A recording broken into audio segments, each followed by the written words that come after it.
First, to the biggest cash grab we've seen as international criminal masterminds make a mockery of bank security. From offshore gangs hacking into databases and stealing your account details to fly-in fraudsters who can electronically pick your pocket without you ever knowing. Here's Brian Seymour with the latest scams and how you can protect yourself.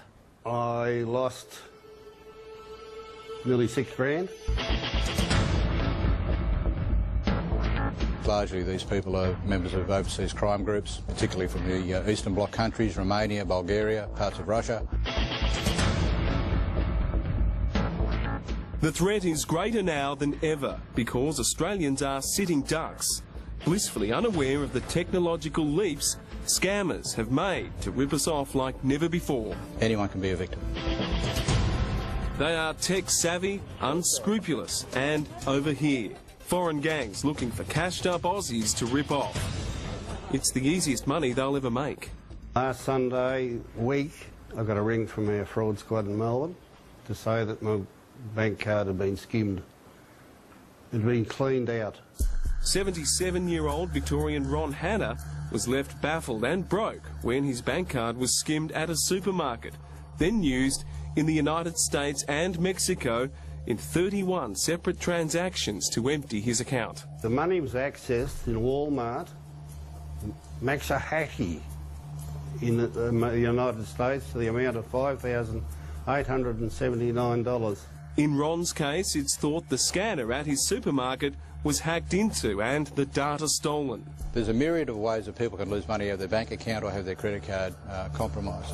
New South Wales Fraud Squad Commander Cole Dyson says consumer demand for instant convenience has driven the introduction of RFID or radio frequency ID cards. PayPass and similar RFID technology, as it's called, radio frequency technology, is very new technology to our jurisdiction. We do know that it's possible for an offender or a person to scan the card whilst it's in the person's pocket or in a bag and obtain the account details. We do know that the offender would be restricted to a sale of $100 or whatever the upper limit of RFID technology is.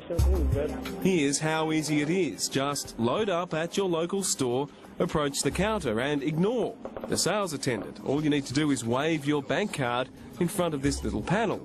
Quick, easy, great. Right? Wrong. The scanners start at about $300 on the web. Once you get them in here, it's just hook it up to the computer and go. Yep, overseas gangs targeting RFID card users have these cheap scanners in their pocket. They just walk past you just a metre away and the scanner records your card's details just like the units in the stores where you shop. Then they hit the town with your money. They take your NetBank details for that card straight off the screen, so you can't relate to anything that's happened in that period of time. Christine Molam's bank card was skimmed at a Target store and $1,000 stolen before she shut it down. Her son had $3,000 taken after his card was skimmed overseas at a Walmart store. I have heard about that, but you don't expect that to happen in a small town like Springwood. If they have the scanner, they only need to walk past you, your card details are gone.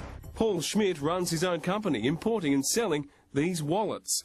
They're designed to stop scanners lifting the data off your bank cards. It's a metal filament that is encased completely through the leather. It acts as a shield and just blocks the signal getting out. And here is the newest threat. Millions of popular games downloaded to smartphones just for fun are in fact embedded with card readers. They rip off the details of all nearby bank cards and email the details to their masters anywhere in the world. You'll see it just sent out a secret email to another email address. Commander Dyson warns us to stay vigilant for the traditional skimming scams, especially to look for any signs that your usual ATM machine has somehow changed, with a new slot or more lumps and bumps that indicate skimmers have been at work. It is a big problem. It's got to be sorted out somehow, otherwise we're going to have it all. It's going to be worse. The chief precaution they should be taking is changing the PIN on their card at least once a month.